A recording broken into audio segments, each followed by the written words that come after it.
Olá pessoal, sou a Magari, bem-vindos a mais um vídeo aqui no canal do Calista. E hoje eu trago para vocês aqui mais um volume da coleção do Barks que a Panini está lançando, As Minas do Rei Salomão. E esse aqui, além de histórias do Tio Patinhas, ela começa a trazer as histórias do Pardal também. Mas, como eu sempre falo, vamos folheando que eu vou comentando.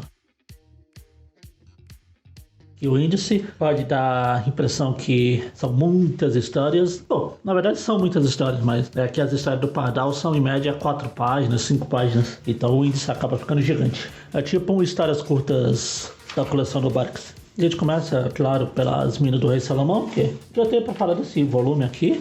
É que ele é dos volumes que já saíram, ele é o mais fraquinho assim. Ele tem poucas histórias que realmente se destacam. Uma delas é exatamente a Minas do Rei Salomão. Que o Patia vai visitar alguns negócios que ele tem pelo mundo. Eles acabam na pista como o próprio nome diz, as Minas do Rei Salomão. Ao mesmo tempo que os Guilherme e o Luizinho estão testando um apito de escoteiro que serve para chamar animais. E tem muitas confusões por causa desse apito. Mesmo ela sendo a melhor história do volume, também não tem muita coisa para comentar nela. Ela é a história típica de caça ao tesouro. Tipo, a tia e os sobrinhos acabam entrando em busca dessa mina, ele se envolve com os bandidos, etc, blá blá blá. Aí tem o tipo a tia refazendo a célebre frase dele de me enfiar feito um topeira, jogar pra cima e deixar cair na cabeça. Só que ele faz com as pedras preciosas aqui, não só com o dinheiro dele. Aí além das histórias de 4/5 páginas do Pardal, a gente tem também histórias de uma página, o que aumenta ainda mais o tamanho do índice, que precisou de 2 páginas para ele. Algumas dessas historinhas de uma página, inclusive, não é nem uma página, é meia página, porque eles têm no original aqui, tinha texto, ou tinha propaganda da revista original, ou tinha aquele expediente da edição. E aqui eles puseram essas ilustrações aleatórias. Inclusive, vale um joguinho para vocês aí, foi uma coisa que eu fiz, que é procurar esses trechos aqui durante a edição. Vai ter outros aqui durante a história, mas todos eles são dessa edição aqui. Quer dizer, eu não dou certeza essa daqui, porque essa foi a única que eu não consegui achar. Mas as outras estão todas paradas pelas histórias aqui.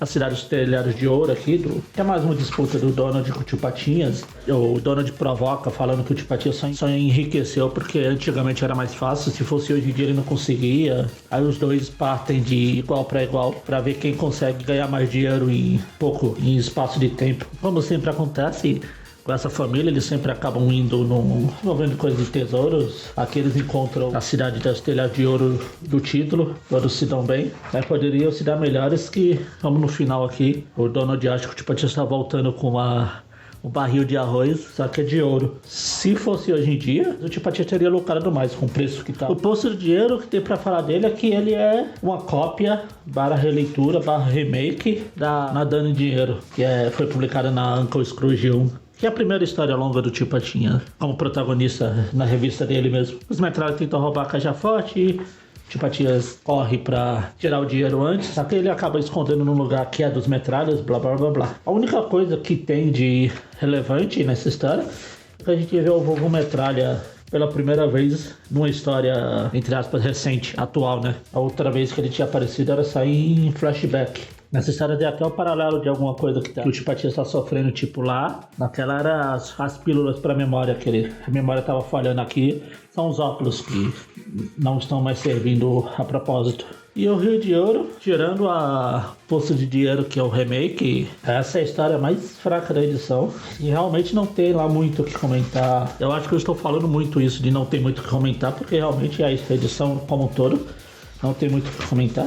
Que o Tio Patinhas vai se afastar um pouco para não pensar em dinheiro, só que aí ele, por coincidência, acaba parando perto de um rio que começa a jorrar ouro. Até o final a gente não sabe se é ouro de verdade, se é alucinação, se é falou que é o duende, premia os generosos, por isso que ele joga ouro, blá blá. História bem meia boca.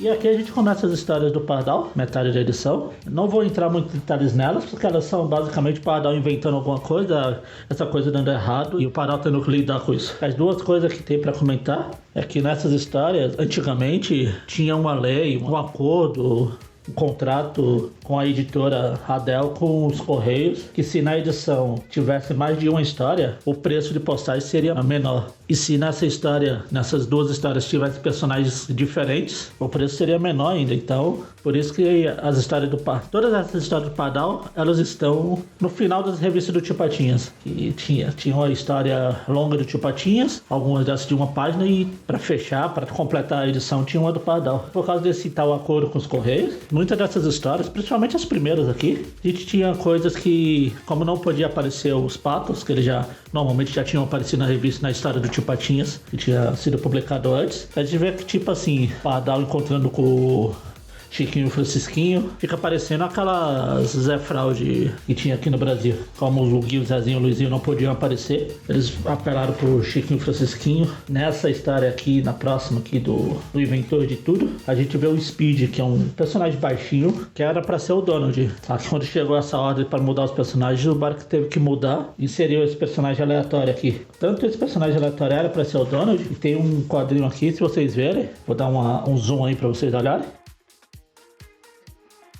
O Barks nem se deu ao trabalho de apagar a placa, deve ter ficado bravo com a ordem pra refazer a história. E a outra coisa que tem pra comentar na história do Pardal é que, muitas vezes, melhor que a história do Pardal em si, é a história do Lampadinha. Eu explico, não é que tem histórias do Lampadinha aqui, é que se vocês prestarem atenção no fundo das histórias, o Lampadinha sempre tá tendo sua própria historinha lá na... Pardal tá fazendo a história principal aqui, e no fundo dos quadrinhos a gente sempre vê o Lampadinha. Aqui nessa edição, basicamente, ele tá se envolvendo com vários bichos aleatórios. É pato, é rato, é formiga. E muitas vezes essas pequenas histórias do Lampadinha são melhores que a do Pardal. Acredito que isso não é um segredo, não é uma novidade, mas caso vocês nunca tenham prestado atenção nisso, quando vocês lerem a revista, preste atenção no Lampadinha. A última coisa que eu tinha que eu quero comentar nessa edição aqui é que tem uma das minhas histórias preferidas do Pardal, a máquina do talvez. O Pardal inventou uma máquina que só responde com talvez. Talvez seja bom, talvez esteja feliz, talvez.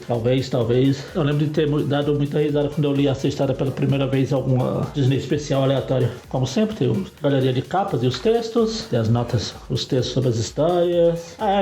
Na história do Poço do Dinheiro lá também, a outra coisa que tinha pra comentar é que é a primeira vez que falo do Forte Patópolis, que o Forte Patópolis ficava lá na colina Matamotor. E aqui a gente tem um texto, como sempre que tem alguma história que foi restaurada, que foi adaptada, sempre tem um texto nessas edições contando. Aqui é uns trechos que foram cortados, alterados no Rio de Ouro. É isso, esse foi mais um volume do Coleção do Barks. Não tão bom quanto os anteriores, mas ainda divertido de ler. É isso, se vocês gostaram, se inscreva no canal e até o próximo vídeo.